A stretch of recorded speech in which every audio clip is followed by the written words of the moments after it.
आज की जो सबसे बड़ी खबर है, सबसे अहम खबर है वो ये है, यानी वो हो गया है जिसका हमने सोचा भी नहीं था। भारत की सुरक्षा एजेंसीज ने एक बड़े अंतर्राष्ट्रीय आतंकी नेटवर्क का खुलासा किया है। मामले में एक अमेरिकी और 6 यूक्रेनी नागरिक को भी गिरफ्तार किया गया है। भारत को ड्रोन से दहलाने की साजिश नाकाम की गई है।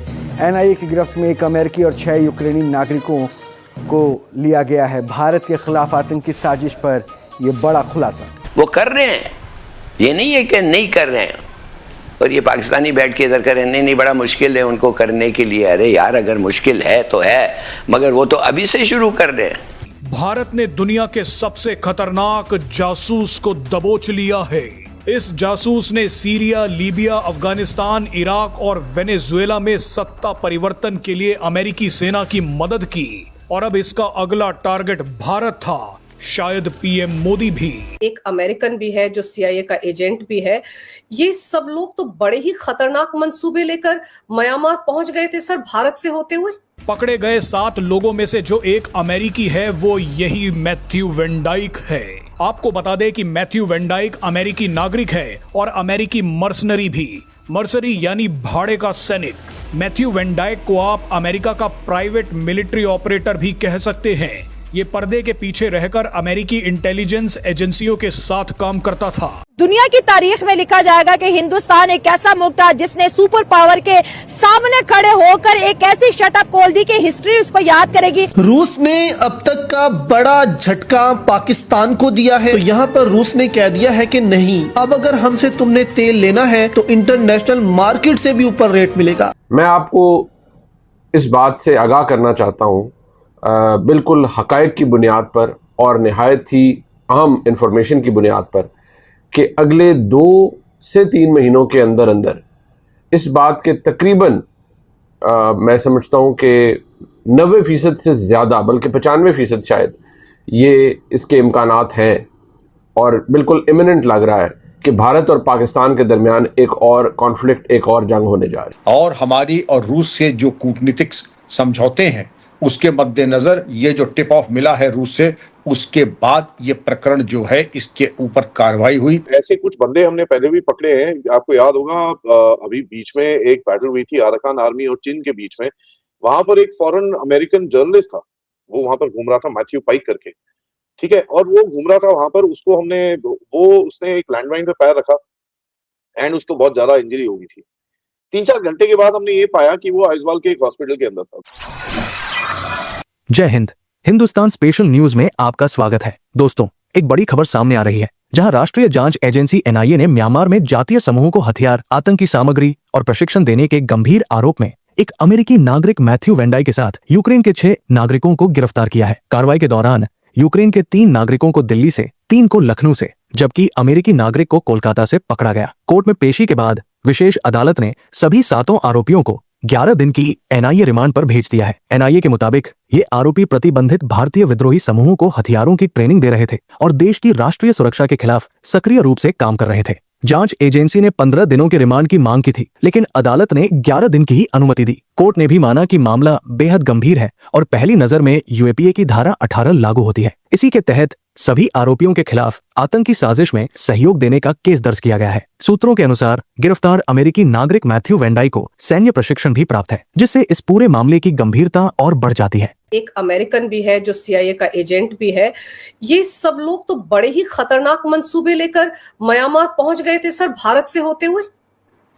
ये सामान्य खतरनाक वाली बात नहीं है, ये अत्यंत गंभीर प्रकरण है। और हमारी और रूस से जो कूटनीतिक समझौते हैं उसके मद्देनजर ये जो टिप ऑफ मिला है रूस से, उसके बाद ये प्रकरण जो है इसके ऊपर कार्रवाई हुई और परिणाम देश के सामने है। 7 जो पकड़े गए हैं उसमें 1 अमेरिकन है और 6 यूक्रेनियंस हैं। इनके मंसूबे और इनके बारे में तो हम आपसे डिस्कशन के दौरान हम चर्चा करेंगे, लेकिन किस शातिर दिमाग के तरीके से ये बताया जाता है। ये 7 तो पकड़े गए हैं, लेकिन इसके अलावा 14 यूक्रेनियंस अलग अलग स्थानों पर अलग अलग तरीके से आए थे टूरिस्ट वीज़ा पे, और जिससे कि यहाँ पर पहले अलग अलग मार्गों से आए, फिर अलग अलग तरीके से छितरा करके आसाम के ज़रिए ये मेघालय पहुँच जाए, मेघालय से म्यांमार पहुँच जाए। ये सर्वविदित है कि मेघालय और म्यांमार के बीच 500 किलोमीटर की सीमा है। ये बहुत ही एक महत्वपूर्ण, संवेदनशील, लेकिन एक पोरस सीमा है जहां से आवागमन बिल्कुल संभव है। लेकिन जिस तरीके से इन्होंने इनका आगमन हुआ, और वहां पे वैसे भी आपने देखा होगा कि प्रधानमंत्री अब नॉर्थ ईस्ट कब जाएंगे, आपने सुना प्रधानमंत्री नॉर्थ ईस्ट कब जाएंगे, आपको याद होगा जैसे ये भौंकने वाले कुत्ते होते हैं, ये हर शोबे प्रधानमंत्री, आप चर्चा कर रहे हैं, अगर मान लीजिए आप किसी प्रकरण पर CAA पे, प्रधानमंत्री नॉर्थ ईस्ट कब जाएंगे, आप क्यों प्रधानमंत्री को नॉर्थ ईस्ट भेजे, तो अब इसका उत्तर अब मिल रहा है, ये प्रधानमंत्री को जबरदस्ती नॉर्थ ईस्ट क्यों भेजना चाहते थे।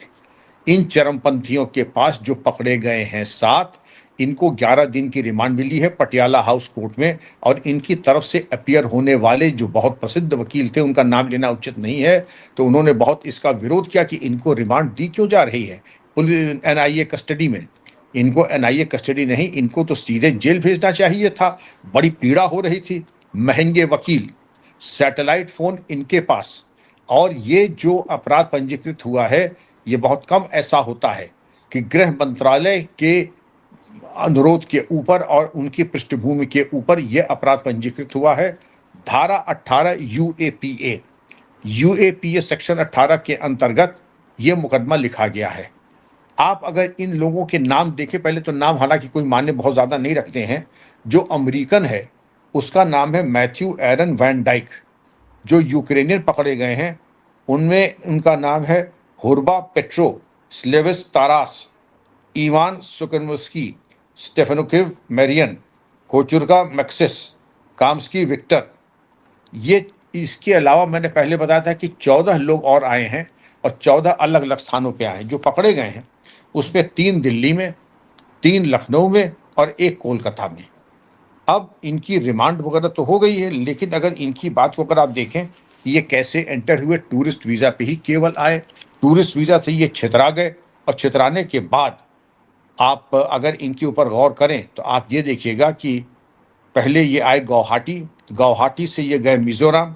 इनके पास किसी तरह का RAP और PAP कोई परमिट नहीं था, जो कि आवश्यक है मिज़ोरम जाने में, क्योंकि मिज़ोरम की एक विशिष्ट, एक वहाँ पर कानून व्यवस्था के मद्देनज़र एक विशेष परमिट की ज़रूरत थी। अब इनकी मजबूरी क्या थी, भारत के अलग अलग कोनों में टूरिस्ट वीज़ा के ऊपर इनका आगमन होता है, और गुवाहाटी से आकर के मिज़ोरम जाते हैं बिना RAP और PAP लिए। चूक नंबर 1, और वकील खड़े हैं इनको बचाने में।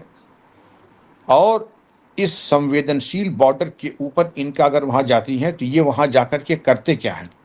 म्यांमार में एक संगठन है EAG, एथनिक आर्म्ड ग्रुप, जिसको कि ये प्रशिक्षित करने के लिए जा रहे थे, और ड्रोन ये इंपोर्ट करते थे यूरोप से। आपको ऐसे में देखो कि जो यूक्रेन और रशिया का वॉर हो रहा है, उसमें यूक्रेन के पास ड्रोन की बड़ी महारत है। ये जो 14 आदमी यूक्रेन के जो आए हैं और 6 पकड़े गए हैं, इनके बारे में ये बताया जाता है कि ड्रोन की हैंडलिंग में ये मास्टर थे। तो ड्रोन के बारे में 3 चीज़ें इनकी बहुत प्रसिद्ध हैं। एक तो ड्रोन का इंपोर्ट यूरोप से कैसे होगा, कहाँ से होगा, एक तो ये चीज़। इनका ऑपरेशन हम कैसे करेंगे, ड्रोन का ऑपरेशन हमें क्या करना है। ड्रोन तो आपने देखा होगा शादी ब्याह में भी फ़ोटो खींच सकते हैं, ड्रोन जो है वो एक्सप्लोजिव गिरा सकते हैं, ड्रोन के ज़रिए फेशियल रिकग्निशन सॉफ्टवेयर से हम लोगों को चिन्हित कर सकते हैं, ड्रोन से हम फोटोग्राफी का इंतज़ाम कर सकते हैं। फिर ड्रोन की असेंबली, क्योंकि ड्रोन को अगर हम वॉर ग्रेड अगर हमने ड्रोन का इस्तेमाल किया या मंगाया तो हम पकड़े जाएंगे, लेकिन ड्रोन को अगर हम उसको नॉकडाउन कंडीशन में मंगाते हैं तो उसमें ये नहीं समझ सकते हैं कि आप इसका युद्ध में प्रयोग होगा या सिविलियन पर्पस के लिए, इसलिए पकड़े नहीं जाएंगे।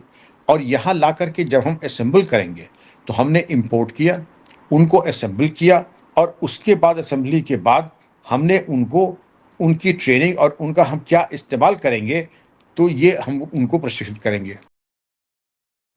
उसके बाद उसको कुछ एक्सचेंज कहीं पे कुछ किया होगा, something would have been obviously done. ये चीजें पब्लिक डोमेन में नहीं आती है।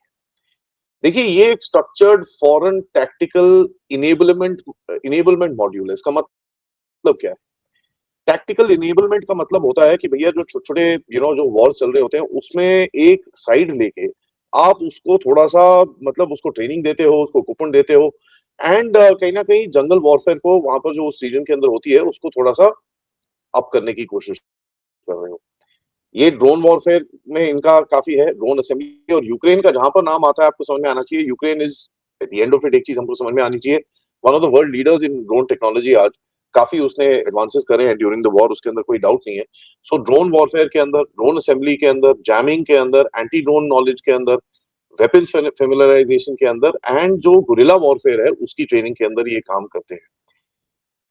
प्लस ये जो लोग होते हैं जब ये इधर पे काम करते हैं, यहाँ पर एक्सटर्नल जो आपको बाहर से प्रोक्योरमेंट करना है, थोड़ी एडवांस आपको राइफल्स चाहिए, आपको ग्रेनेड चाहिए और ये सब चीजें चाहिए, आप कहीं ना कहीं इनके साथ लिंक्स करके आप वो कर लेते हो। ये बेसिकली मर्सनरीज है। नाउ एक चीज हमको समझ में आना चाहिए यहाँ पर कि साहब देखिए ऐसा है, म्यांमार में जो भी चीज हो रही है वो आइसोलेटेड नहीं है भारत के लिए। ये जो एथनिक आर्म ग्रुप्स उधर पे हैं वो ओवरलैप करते हैं दोनों तरफ। आपको यहाँ पर भी वही ग्रुप दिखेगा, ठीक है, जो आपके साथ एकदम दोस्ती यारी में रहेगा, उधर पे जाके आपके उल्टा काम करना शुरू हो जाएगा। एंड जो बेसिक एक चीज है जहां पर नॉर्थ ईस्ट के अंदर ये जो चर्चा चलता रहता है, इट इज ड्रग्स, ठीक है, और हमको ये चीज बड़ा क्लियर होनी चाहिए। इस रीजन के अंदर जो काफी हद तक एक ड्रग्स और ये सब चीजें होती हैं, उसके जो फ्लो है उसके ऊपर कंट्रोल करना है। अमेरिका के अंदर एक कहीं ना कहीं एक नीड है कि वो म्यांमार को थोड़ा कंट्रोल करे ताकि वहां से चाइना को कुछ ना कुछ उंगल कर सके। यहाँ पर वो आपको पता ही है कि भैया एक क्रिश्चियन कंट्री का नैरेटिव तो बहुत चलता ही रहता है। एंड ये अगर आप इसको हिस्ट्री में भी देखेंगे, ये जब भारत की इंडिपेंडेंस हुई थी, इस रीजन को वैसे भी एक क्राउन कॉलोनी बना के रखने वाले थे। दे डिडंट वांट कि भैया इस जगह को पूरी तरह से इंडिपेंडेंट मिले और ये जगह को क्राउन कॉलोनी बना के ये लोग वैसे भी बैठने वाले थे। तो एक वो इंटरेस्ट है यहाँ पर, क्योंकि एक चाइना का इनको पता ही था। तो भारत की तरफ से अगर देखें, ये कोई फॉरेन कॉन्फ्लिक्ट नहीं है, ये इंटरफेरेंस है इन इंडियन नेशनल सिक्योरिटी, ठीक है जी। नाउ ये जो वैन डाइक पकड़ा गया है, ठीक है, मैथ्यू वैन डाइक, ये है कौन?